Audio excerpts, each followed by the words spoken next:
Hey Cami, it's Bree here. I hope that you are doing well. So today you're not going to be seeing me talk to you. I'm going to be showing you some cards on my altar and kind of getting into some of the specifics. Today we're going to focus on the queens and the kings. And then I figured tomorrow I would get into the knights and the page. And I'm not sure if I'm going to be able to cover all of the other ones throughout the weekend, but we'll see what happens. So, first off, something that is really important to know is that all of the aces represent new beginnings. All of them. Different kinds of new beginnings. For example, cups is emotions, intuition, relationships. So it can mean beginning of a relationship. Swords is communication, thoughts, intellect. So it could be the beginning of a new thought or a new communication. Wands is inspiration, energy, enthusiasm. So this could be a new creative beginning, a new inspired idea.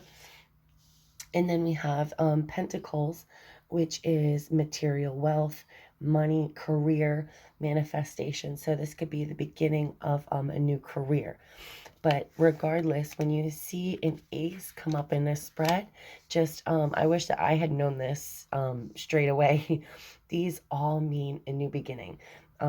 Ace means one. So if you think of it that way, that'll help you remember one ace beginning. And then just like those are beginnings, all of the tens mean a completion or the end of a cycle. So for example, this could be the end of a relationship, because we were saying that cups means emotions and relationships. The end of a career. My biggest point was to remind you that all tens, when they pop up in a spread, are going to represent the end of something. You'll have to go ahead and look and take your own notes to figure out exactly the end of what. And again, like in your book, or if you look online, however you choose to do it, you're going to find, like, for each card, it's going to give you a multitude of different things that it could be. But again, use your intuition, connect with the energy of the person that you're reading for. And out of the 4 or 5 things that it says it could be the end of, just connect it with the other cards that you've pulled. Whichever one really jumps out at you. Really, the way I see it is when I'm reading something, one of them like just gets shouted at me, or one of them is like bold to me. And that way I know that out of the entire description that my book gives me, that this little portion is really what I need to focus on for this particular person. Okay, so let's get into the kings and the queens. Okay, so there are 4 queens, or queens, I'm sorry, I'm going to confuse you already. 4 kings, right? One of each suit. And another thing that's interesting that I also didn't catch on to right away is that Wands, Cups, Swords, and Pentacles also relates to a regular deck of playing cards, spades, hearts, diamonds, and clubs. They can even relate to that if you're interested in looking up to the relation to that. But take note here the direction that the kings are facing, because this actually indicates their true nature. The King of Wands, it looks left to me, but he's actually looking to his right. And that is actually associated with action. And then we have the King of Cups looking to his left, and that's associated with the emotional and the creative. And then the King of Swords, he's actually looking straight ahead, and that is for complete clarity and perception. And then we have the King of Pentacles, and he looks down because his concerns are with the material world and what is right in front of him. I am just going to briefly go over each individual king, and then we'll do the same with the queens. So the King of Wands is the king of creativity. He's the king of inspiration. He's the doer out of the kings. The King of Wands represents a powerful, inspirational, dynamic, bold, and charismatic man. He is a natural leader who others love to follow. So, as we said before, if you just write down like this, you know, cups, pentacles, swords, wands, then all you have to think of is, okay, so he's the king of inspiration, the king of communication, the king of material wealth, and that kind of makes it a little bit easier. At the same time, in a spread, a king can also reference, excuse me, a father figure, or your actual father. It can represent an older man that has to do with business, or just, it depends on what the spread is and what then you can kind of connect what relation this individual would be into somebody's life. But like you can also use these for, like, I was asking a question the other day. I was doing a generational block spread, and I asked Spirit while I was shuffling, can you show me, is this from her mother's side or her father's side? And I actually pulled the Queen of Wands. So that told me that the generational block she had was on her mother's side. So that's another way that you can work with the king and the queen aspects. So, okay, the king of creativity and the doer. And then we have the King of Pentacles. And he is the king of prosperity. He is the provider. The King of Pentacles is an enterprising, financially successful, and reliable. He is the businessman. He sets goals in which he is very determined to reach. He provides the stable, productive environment in which all things flourish. He has earned his success as well as his respect. So the King of Pentacles, and again, save this video and, you know, rewatch it if you have to, or, you know, just hold on to it for when you need to know this. But the King of Pentacles is the king of prosperity. That's the coin that he's holding. He's focused on that. He doesn't mind taking a long time to get to the big picture. He is the provider. And then next we have the King of Swords. And he is a bit more serious. So the King of Swords is the king of communication. He is the intellect out of the kings. The King of Swords is an intellectual and analytical thinker and solution finder. He is honest and incorruptible. He brings law and order to the world in search for justice. See, he has a power message of, I trust my ability to make a strategic decision. I forgot to show you these. King of Wands, I am successful in all that I do. King of Pentacles, I am sure of my place in the world. So these really represents these different men and these different king types. And then lastly, we have the King of Cups. And he is the king of emotions. He is the nurturer. The King of Cups is a wise, calm, and caring man. He is sensitive to the needs of others. His desire is to make a better world for all through tolerance and compassion. And he has a power message of, I am my own anchor. Okay, but the thing is, these kings are all very powerful men, but the most powerful man in, oh, these are all Korean, in all of the tarot is the Emperor. I make empowered choices. So the Emperor really trumps all of these kings. And I'm going to tell you a little bit about him. As a person, the Emperor represents an older man who is good in business and usually wealthy. He is a solid, stable man. He is powerful. He's a grounded protector, but he can also be rigid and stubborn at times. This can also be a father or father figure type, or an older man that you or somebody who you're reading for is romantically involved with. He is a hard taskmaster, and he has very little time for fun. So children of the Emperor can struggle with father issues, as falling short of his high expectations can affect their self-esteem. So if the Emperor card appears in a past position, it can indicate that the father figure in your life was an authoritarian type of person, if I can even say that. That even though he had your best interests at heart, that he may have struggled to show affection.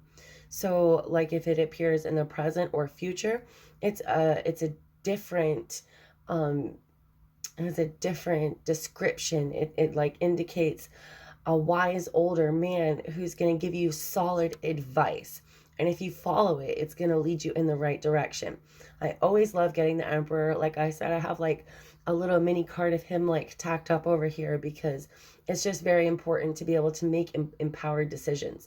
So he can also represent fatherhood, like in a pregnancy or fertility spread. He can represent someone coming into fatherhood. Okay, so that's it for the kings, and let's get into the women. Something super interesting that I actually just stumbled upon that I wanted to share with you. I told you this is a learning process for me as well. A queen card tarot spread helps you get in touch with the energies of each tarot queen and how you can manifest their energy into your own life. So take out just the 4 queens from your deck. You can place them in a row. You're probably not going to see them all because I can back it up a little bit.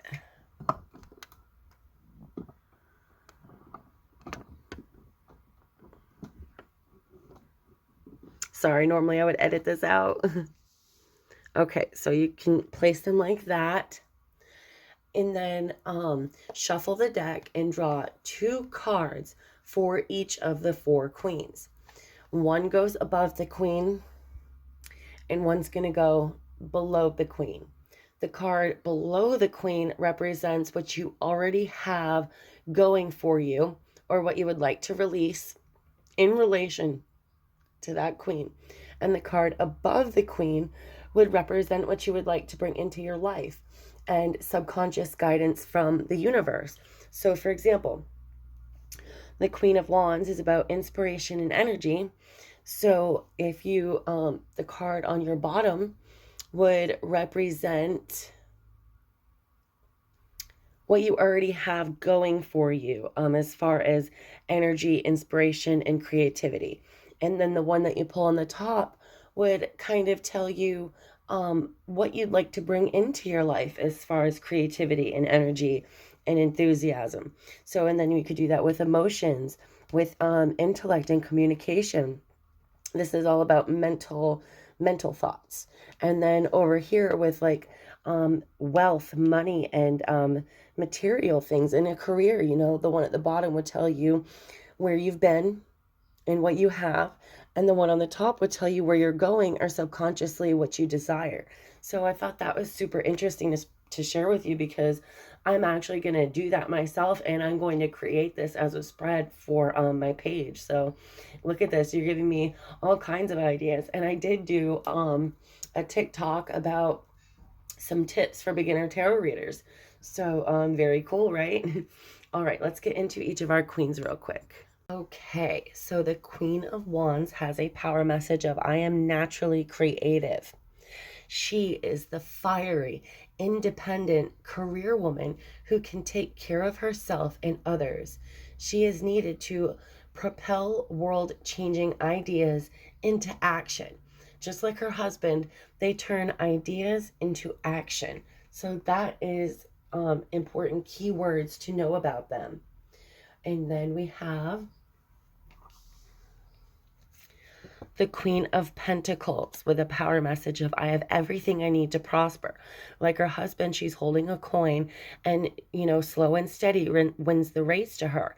And she's just focused on her long-term goals. So as the earthy queen, the Queen of Pentacles represents your home life, or the person you're reading for's home life. Physical and material security. This can be money, food, clothes, everything that's considered to be in the material world. It's obvious that she is willing to protect what she has built for herself. So that's very important for her. And the Queen of Wands, she is the fire. She's fire element. Queen of Pentacles is earth. And then we have Queen of Swords, which is air. So Queen of Swords has a power message of I protect what matters to me. And she is the feminine manifestation of air, a smart and intellectual woman who uses her wits and her brain to achieve her goals. She serves as a reminder to embrace our masculine energies and to be unapologetic in doing so. A lot like when we say masculine energies, it's a lot like the Emperor energies, you know, or even a lot like her husband. They're very intellectual, they're deep into communication. So that is the Queen of Swords. And then we have here the Queen of Cups with a power message of I trust my knowing and follow my heart. I keep moving these, I'm sorry. All right. And the Queen of Cups is depicted as a woman who usually sits alone by the sea. She is the purest form of water. She represents raw emotion, love, and intuition. The Queen of Cups is ultimately about a highly developed emotional intelligence and understanding of love. So I think that's really important for you to know. And she is, of course, the water element. But again, the ultimate feminine and the most powerful card in the tarot, the most powerful feminine card in the tarot is the Empress. She is the most powerful feminine energy. And then the Emperor is the most powerful masculine energy in all of the deck. So the Empress, she is the giver and the healer of life, of beauty, and of creation. She is the ultimate woman. She is the nurturing and unconditional loving mother. On a bad day, she can be a tad indulgent and jealous, but she's always endearing, soft, and beautiful. She is literally like the creator of the tarot deck, and she is the giver of life to all living beings. So that is really deep. The Empress is, see how she's pregnant here? This can mean a pregnancy. It can mean fertility, as in a pregnancy, if you're doing that type of a reading. But she also can mean fertility of an idea or the start of a business or the beginning. She again represents the seed of the beginning of something. So these are a lot of the major keywords of some of the biggest cards that I really wanted to go over with you today. Again, shoot me a message if you had anything you wanted to ask. Tomorrow we're going to go over what the knights and the pages mean. They're actually different in every deck. I'll get into all that with you tomorrow. But I hope you have a super awesome rest of your day, and I'll be back tomorrow. Bye, Kimmy.